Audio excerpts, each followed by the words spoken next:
Tubaye ikaze kuri nanjye Dani. Iyo ni Kiliziya imwe. Uyu munsi tugiye ku isakamento ry'Ukaristiya. Isakamento ry'Ukaristiya ni iki? Ukaristiya ni isakamento ririmo Yezu Kristo ubwe rwose, umubiri we n'amaraso ye, mu bimenyetso by'umugati na divayi, akatiwe icyarimwe igitambo, ifunguro n'inshuti tubana. Tubisanga muri Gatigisimu nomero 140. Wakwibaza ngo Ukaristiya ihabwa umuntu umeze ute? Ukaristiya ihabwa umuntu wabatijwe witeguye neza iryo sakamento, keretse afite icyaha gikomeye cyangwa se yarafungiye amasakamento. Nawe uhabwa iryo sakamento atazuza imyaka 8 y'amavuko. Abibatijijwe ari bakuru bahita bahabwa Ukaristiya. Uwahagijwe mu misa ashobora kongera guhazwa misa ikurikiyeho iyo bibaye ngombwa ko nayo ayumva. Amategeko ya Kiliziya ateganya ko umuntu uri buhazwe yirinda kugira icyo arya cyangwa anywa byibura asigaye isaha imwe ngo ahazwe, kereka amazi n'imiti. Ariko abageze mu zabukuru cyangwa abarwayi bashobora guhabwa Ukaristiya kabone niyo baba bagize icyo bafata cyo kunywa cyangwa cyo kurya. Wakwibaza ngo nihe imigenzereze ikwiye kuranga abakristo bahabwa Ukaristiya? Abakristo bagomba kumenya ko guhabwa neza Ukaristiya atari kurangiza umuhango cyangwa kwigana abandi. Umukristo uzi ko yakoze icyaha gikomeye ntiyemere guhazwa atarakicuza mu ntebe ya penetensiya. Bityo dore imigenzereze ine y'ingenzi ikwiye kuranga umuntu uhabwa Ukaristiya. Cya mbere, kuba afite umutima usukuye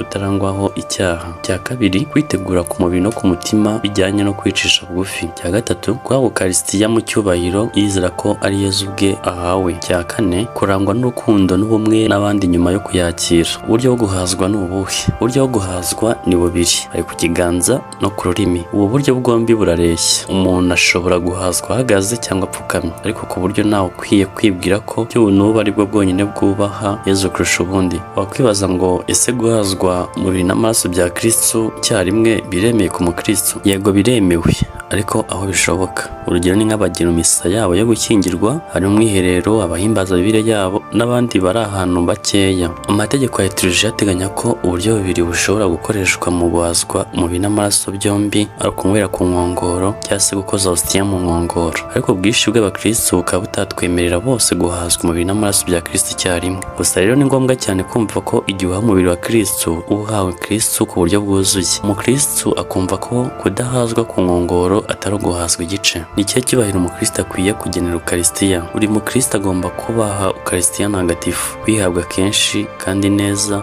kuba adafite icyaha gikomeye. Buri mukristo kandi agomba kubaha ibintu bitagatifu bijyana n'iryo sakramento, inkongoro y'Imana akayigira isuku, kubaha tabernacle, impezo z'Ukaristiya, altari, karisi n'ibindi. Umuntu utinyuka kujugunya Ukaristiya cyangwa kuyiba ngo ajye kuyonona aba akoze icyaha gikomeye cyane cyo mu rwego rwa sakirirego. Kugenza gutyo bituma aba yifungiye amasakamento. Icyo cyaha gikizwa na absolution iturutse kwa musenyeri cyangwa kwa papa. Mu bindi bigaragaza icyubahiro kigomba kugirirwa isakramento itagatifu ni ugushengerera. Ibiki umukristo akwiye gutoza abana be kugira ngo bahabwe Ukaristiya?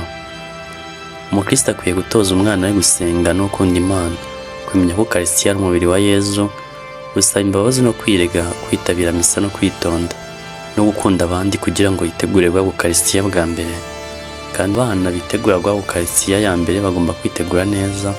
Kugira ngo umwana abashe guhabwa Ukaristiya ya mbere agomba kuba yujuje ibikurikira: kuba yarabatijwe, kuba yujuje imyaka nibura 8 y'amavuko, kuba ababyeyi bari abakristo beza byibura umwe muri bo, bigatangirwa icyemezo mu muryango remezo abarizwamo, kuba umwana yarateguwe bihagije, yarakurikiranye neza inyigisho zabugenewe.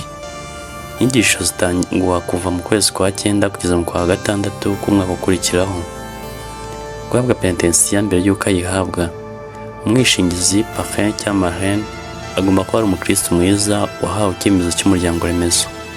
Umaze guhabwa Ukaristiya, ifishe yandikwa mu gitabo cy'ababatijwe ikaguma mu bukarani bwa paruwase kugeza igihe azakomerezwa. Kristo akwiye gutoza umwana we gusenga no gukunda Imana, kumenya ko Ukaristiya ari umubiri wa Yezu, gusaba imbabazi no kwirega, kwitabira misa no kwitonda, no gukunda abandi kugira ngo yitegure guhabwa Ukaristiya bwa mbere. Kandi umwana nindemereye guhazwa ni musenyeri, padiri n'umudiyakoni. Hari n'abafuratiri ba musenyeri, padiri n'umudiyakoni. Hari n'abafuratiri bahawe ubuhereza, hari n'abihaye Imana.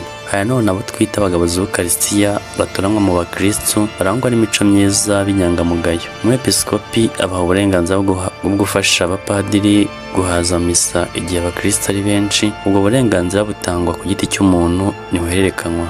abagabuzi b'Ukarisitiya bamarana ubwo burenganzira igihe cy'imyaka 3, nyuma yaho ishobora kongerwa. Ariko mu gihe umugabuzi w'Ukarisitiya atitwara neza, padiri mukuru ashobora kumuhagarika nta gutegereza ko manda irangira. Abagabuzi b'Ukarisitiya bagomba gutegurwa bihagije. Mu gihe bakora uwo murimo bagomba kurangwa n'isuku ku mubiri no ku myambaro. Bagomba gukaraba mbere yo gutanga Ukarisitiya. Igihe abakristo baririmba Dawe uri mu ijuru mu misa, abagabuzi b'Ukarisitiya bajya mu isakaramentu gukaraba bakagaruka berekeza kuri alitari. Uretse abagabuzi b'Ukarisitiya bahoraho, buri mupadiri yemerewe mu bihe bidasanzwe gushyiraho by'igihe gito ako kanya umukristo w'inyangamugayo ngo amufashe guhaza mu misa irimo abantu benshi kandi padiri ari umwe. Ububasha bwo guhaza burangira n'uwo munsi. Murakoze, mugire amahoro y'Imana.